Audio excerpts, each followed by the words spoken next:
என்று காதல் பண்ணியது உன் கண்ணம் கிள்ளியது, அது மாறாமல் நினைவுகள் தான் என் நெஞ்சில் நிற்கிறது. பட்டுப்புடவைகளும் நகை பாத்திரமும் உனக்கே தேனே சண்டை போட்டேனே அது கண்ணில் நிற்கிறது. ஜாதி மல்லி பூவே தங்க நிலாவே வா வா வா. ஐயோ, இது யாரு இந்த நடுராத்திரி எஃப்எம் ஆன் பண்ணி வச்சது? அந்த கூட்டு தட்டு எஃப்எம் எல்லாம் ஆன் பண்ணிட்டு காலையில விசேஷம் இருக்குதுல்ல, சீக்கிரம் தூங்கினா தானே காலையில எந்திரிக்க முடியும். ஏய் ஏய் மாலா, ஏய் எந்திரிச்சு உங்க வாடி. உங்ககிட்ட பேசவே முடியலையே, எப்பயும் கும்பலோடவே இருக்க. எப்படி நான் உங்ககிட்ட நான் பேசுறது? இருங்க, எல்லாரும் தூங்குறாங்க. இப்படி பாட்டு பாடி கூப்பிட்டீங்கன்னா எல்லாரும் முடிச்சுக்குவாங்களா இல்லையா? நீங்க போய் வெயிட் பண்ணுங்க, அத நான் பின்னாடியே நான் வரேன். சரி சரி, சீக்கிரம் வா, நான் மொட்டை மாடியில வெயிட் பண்றேன், சரியா? காணோம். இவளுக்காக நம்ம எவ்வளவு நேரம் தான் வெயிட் பண்ணிட்டு இருக்கிறது? ஏய் மாலா, உனக்காக நான் எவ்வளவு நேரம் தான் வெயிட் பண்றது? வா, வந்து உட்காருவா, என் பக்கத்துல உட்காருவா. அன்பே மாலா, உன்னை பார்க்கறது கூட இவ்வளோ ஒரு திட்டுத்தனமா வந்து பார்க்க வேண்டியதா இருக்குது. நீ என் கட்டின பொண்டாட்டி, உங்க கூட பேசுறதுக்கு பாட்டெல்லாம் பாடி உன்னை வர வைக்க வேண்டியதா இருக்கு.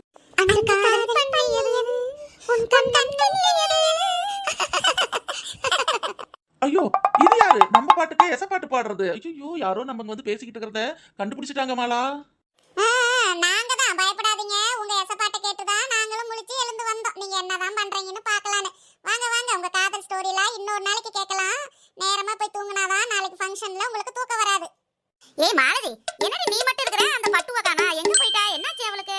நைட் நீ தான் இங்க படுத்திருந்த மாதிரி இருந்தது ஹால்ல. பட்டுவ காணாமே, ஏன் அவளுக்கு ஏதாவது உடம்பு சரியில்லையா? அதான் சுந்தரி அக்கா, நேத்து தேங்காய் புடுங்கி தலையில தேங்காய் விழுந்துருச்சுல்ல, அது கொஞ்சம் தலை வலியா இருக்கா. அதனால வீட்ல ரெஸ்ட் எடுத்துக்கிட்டு இருக்காங்க மாமி. ஃபங்க்ஷனுக்கு கரெக்டா வந்துறேன்னு சொல்ல சொன்னாங்க, நான் தான் மறந்துட்டேன். ஏ சுந்தரி, நைட்டு உனக்கு கேட்டுச்சா இல்லையாடி? அண்ணாத்துல யாரு எஃப்எம் போட்டுக்கிட்டு பாட்டு கேட்டுக்கிட்டு இருந்தா? தூக்கமே கெட்டுச்சு போ. அதுவா அங்கிள், அது எந்த எஃப்எம்னு எங்களுக்கு நல்லாவே தெரியும் அங்கிள். ஏய் சின்ன பொண்ணே, வாய் தான் உனக்கு ரொம்ப ஜாஸ்தியா போச்சு வர வர வர. அதான் பெரியவங்க பேசிக்கிட்டு இருக்காங்க, நடுவில் நீ அதுக்கு போய் கன்ஃபியூஸ் பண்ணிட்டு இருக்கிற. அது ஏதாவது ஒரு எஃப்எம் பாடி இருக்கும், கொஞ்சம் கம்னு இருங்க. எல்லாம் சட்டுப்புட்டு கிளம்புங்க, எல்லாம் வந்திருப்பாங்க, உரம்பரையெல்லாம் வந்திருப்பாங்க. போய் அவங்க எல்லாம் வர வைக்கணுமா இல்லையா? சீக்கிரம் எழுந்து கிளம்புங்க எல்லாரும். சரிங்க மாமா, நாங்க போய் கிளம்புறோம். ஆனா ஒரு டவுட், அந்த பாதி நேரத்துல எந்த எஃப்எம் மாமா பாடிக்கிட்டு இருந்தது? எந்த எஃப்எம்னு எனக்கும் மாலதி அக்காவுக்கும் நல்லா தெரியும். நாங்க வேணா சொல்லட்டுமாங்க மாமா?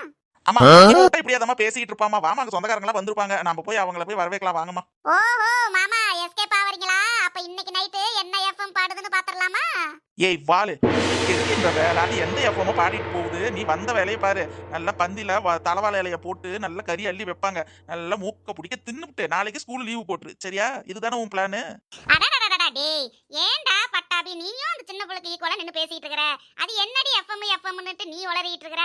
ஒண்ணும் புரியல. வாங்க, எல்லாம் சீக்கிரம் போலாம், எல்லாம் சொந்தக்காரங்க எல்லாம் வந்திருப்பாங்க. பந்தி எல்லாம் விளங்கணும்ல, சீக்கிரம் வாங்க வாங்க. ஆட்டு கறி குழம்பு, இந்த சொக்கனோட விருந்து. என்ன ஒரு வாசனை! என்ன சொக்கா, பாட்டுக்கிட்டுலாம் பலமா இருக்குது, என்ன விஷயம்? அடடடடடட, அங்க பாரு, அடுப்பு எவ்வளவு வேகமா எரியுது பாரு. பிரியாணி எல்லாம் தீந்து போச்சுன்னா வர சொந்தக்காரங்கிட்ட தீந்த பிரியாணி சுந்தரி போட்டுட்டா அப்படின்னு கேவலமா பேசுவாங்க. கச்சிதமா கொஞ்சம் பாரு சொக்கா, அது என்னன்ட்டு. வாக்கா வாக்கா, சுந்தரி அக்கா விட்டு விசேஷம்னா சும்மாவா? அதனாலதான் சந்தோஷத்துல பாட ஆரம்பிச்சுட்டேன். ஆமாக்கா, என்ன விசேஷம்? நீங்க தான் சொல்லணும். எதுக்கு இந்த ஃபங்க்ஷன் ஏற்பாடு பண்ணிருக்கீங்க? அந்த கெடா விருந்தெல்லாம் தட்டா புடலாம் அப்படி ரெடி பண்ணிருக்கீங்கன்னு. அது ஒண்ணு இல்ல சொக்கா, நம்ம பையனும் வந்து அவசரப்பட்டு கல்யாணம் பண்ணிட்டு வந்துட்டா. யாரையும் கூப்பிட்டு விரிவா பண்ண முடியல. அதனால சொந்த பந்தத்தெல்லாம் கூப்பிட்டு ஒரு சிம்பிளா ஒரு கடா விருந்து வச்சிடலான்னு ஏற்பாடு பண்ணிருக்கேன் சொக்கா, அவ்வளவுதான். அது யார் அங்க வருது? நம்ம பட்டு மாதிரி இருக்கு, என்னாச்சு அவளுக்கு? ஏய் பட்டு, இங்க வாடி வாடி வாடி, இங்க வாடி வாடி. ஏய் ஏய் பட்டு, என்னடியாச்சு?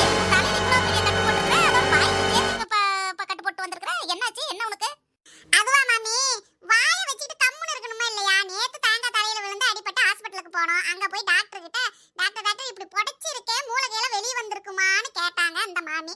டாக்டர் ரொம்ப கடுப்பாயி, நீ ஓவரா பேசுறமா அப்படின்ட்டு வாய்க்கும் சேர்த்து ஒரு பத்தை போட்டு விட்டாங்க. அதுதான் இந்த கோலத்துல வந்திருக்காங்க மாமி. ஐயோ பட்டு, உன்னை பார்க்க எனக்கு சிரிப்பா வருது பட்டு. என்ன மன்னிச்சிரு உன் நிலைமையை பார்த்தா எனக்கு இப்ப சிரிப்பா வருது. சரி சரி, வா வா, சமையல் எல்லாம் ரெடி ஆயிடுச்சு, நல்லா போய் சாப்பிடுவா. அந்த வாயில் இருக்கிற பத்தை எடு. இனிமேலாவது வாய் பேசாம கச்சிதமா நடந்துக்கோ. ஐயோ, அருவா போக.